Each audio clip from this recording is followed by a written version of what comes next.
तीर्थ नगरी ओंकारेश्वर में भारी भीड़ को देखते हुए स्थानीय प्रशासन ने विशेष व्यवस्थाएं की हैं ताकि श्रद्धालु परेशान ना हो। महाशिवरात्रि पर ओंकारेश्वर में यातायात व भीड़ प्रबंधन के लिए प्रशासन ने विशेष व्यवस्था के इंतजाम किए हैं।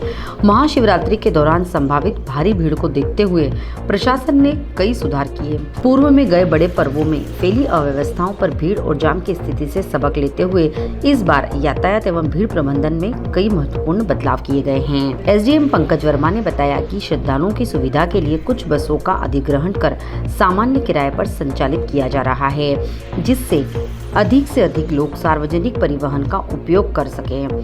स्थानीय टेम्पो को कुछ स्थान तय तक चलाए जा रहे हैं। बाहरी टेम्पो को प्रतिबंधित किया गया है। प्रमुख मार्गों को एकांकी वन वे किया गया है। जेपी चौक, बाड़ चौक और कमानी गेट क्षेत्र में वन वे व्यवस्था लागू कर यातायात दबाव को कम करने का प्रयास किया गया। पुलिस बल की सीमित उपलब्धता को ध्यान में रखते हुए प्रशासन ने राजस्व विभाग के कोटवारों को विशेष जिम्मेदारी सौंपी है।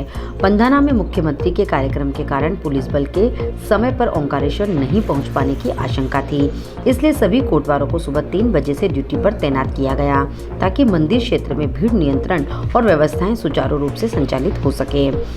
इसके साथ ही ऑटो यूनियन से समन्वय कर शहर के भीतर केवल ओंकारेश्वर के ऑटो ही संचालित करने तथा बाहरी ऑटो को शहर की सीमा के बाहर तक सीमित रखने के लिए आरटीओ के माध्यम से व्यवस्था लागू की गई है।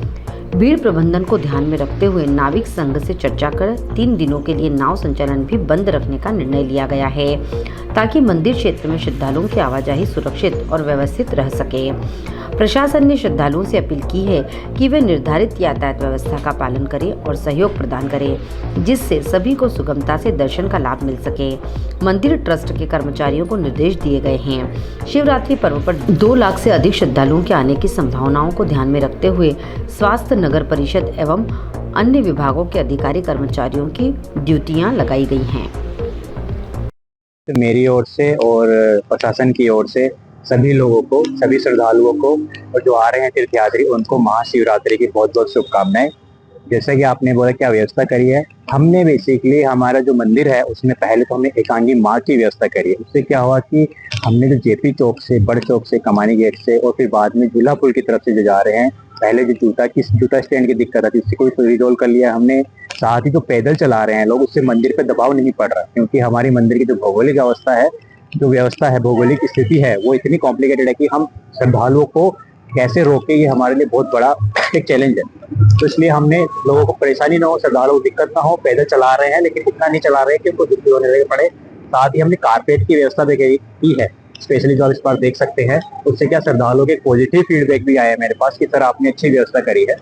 इसके साथ ही बाहर जो हम दबाव को जितना झेल सकें, इसके लिए हमारी जो पार्किंग्स हैं, जो हमारी कुबेर भंडार पार्किंग, प्रसादालय पार्किंग, ट्रेंची ground parking, Tamarkar parking, specially ये जो 4 पार्किंग है, इसके लिए मेरा प्रशासन, मैं खुद और पुलिस प्रशासन और हमारे जो माइनिंग टीम है वो अपने पीडब्ल्यूडी टीम, इन सब ने पिछले 2 हफ्ते बहुत मेहनत करी।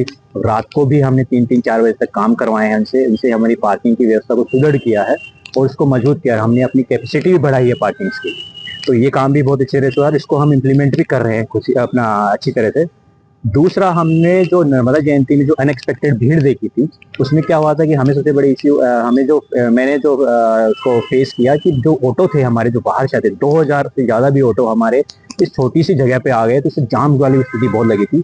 इसको हमने कंट्रोल करने के लिए इस बार हमने जो ओंकार नगरी के जो ऑटो है, 226 जो ऑटो हैं, उनको पहले ही हमने सॉर्ट आउट कर लिया था। जो हमारे ऑटो यूनियन है उनसे बात करके 226 ऑटो को स्टिकर भी दे दिए ओंकार, और नीचे उनका रजिस्ट्रेशन नंबर हमें लिखवाया। साथ ही रेट लिस्ट भी चिपका दी। इससे क्या जो यात्री आ रहे हैं उनको भी पता रहे कि कितनी रेट लिस्ट है, और जो हमारे रजिस्टर्ड जो अंदर जिनको पता है कि कौन सी गलियां हैं कौन सी नहीं। क्या होता क्या है कि जो बाहर से आते हैं बड़ों को तो यात्री लेके आते हैं, अंदर आके उनको पता नहीं किधर जाना है, कहाँ जाना है, तो उससे जाम की स्थिति लगती है। वो आज आई थिंक, मुझे जहाँ तक लगता है उसी समस्या का एक सोल्यूशन हल निकाला हमने, और वो इम्प्लीमेंट भी हो रहा है। दूसरा, जो बाहर से हमारे जो आ रहे हैं उसके लिए व्यवस्था करी हमने मोरटक्का से और घोगांव वाले एक रोड से, वहाँ पे हमने अपनी 7 बसें लगाई हैं ओंकार बस सेवा के नाम से। उसमें हमने जो नॉमिनल रेट है, जो हमारे आरटीओ साहब है, जो हमारे परिवहन विभाग उनसे डिस्कस करिए, नॉमिनल रेट पे हम उनको बस की सुविधा दी जा रही है, जिससे और भी श्रद्धालु उनको परेशानी ना हो, और उनके नॉमिनल रेट पे उनको जो किराया मिलता है, जिसे धांधली रोक करते हैं ये अपने ऑटो वाले, उससे भी रोक लगे। इस बार राजस्व के कोटवारों की संख्या भी खूब बड़ी है।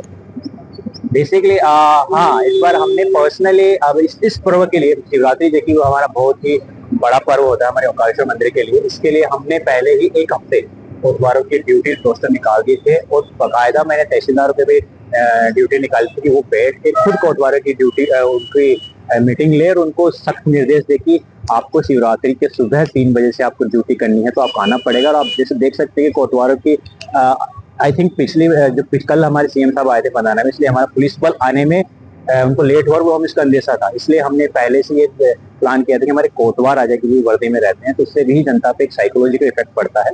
और जिसे देखते हैं कि हमारे कोटवार आ चुके हैं और उससे हमने भीड़ को कंट्रोल किया है। ओंकारेश्वर में मंदिर क्या रात भर खुले रहेंगे और मंदिर में वीआईपी दर्शन की कैसी व्यवस्था रहेगी? तो मंदिर का जैसे हमने सुबह ही 3 बजे अपने कपाट खोल दिए थे, वो मंदिर खुला रहेगा। अभी दिन में जो मध्याह्न भोग होगा 12:20 पर, तो वो हम 20 मिनट के लिए रोकेंगे उसको। उसके बाद में वापिस से मंदिर खुलेगा और ये मंदिर हमारा पूरा अगले सुबह 3 बजे तक खुला रहेगा। डूबने की घटना को लेकर किस प्रकार कदम उठाएं? सो डूबने की घटना जो घाट पे होती है वो बेसिकली क्या होता है कि जो हमारी नावें चलती हैं लोगों को पता नहीं होता, इसलिए हमने नावें स्पेशली जो हम करते हैं पर्वों के ऊपर, वो हमने नौका संघ अध्यक्ष से बात करके उनकी सहमति से हमने नावें भी बंद करवा दी गई हैं। 17 तारीख तक नावें बंद रहेंगी। साथ ही जो नाव पे नहाने की व्यवस्था है, तो हमने जेटी लगवाई है ब्रह्मपुरी, गोमो घाट, कोटिथी घाट, तो उसको बखूबी उसका यूज भी कर रहे हैं और उसी का यूज करके लोग नहा भी रहे हैं, तो श्रद्धालु भी खुश है कि उनको स्नान भी करने का मौका मिल रहा है। ओंकारेश्वर से ममता दुबे की रिपोर्ट।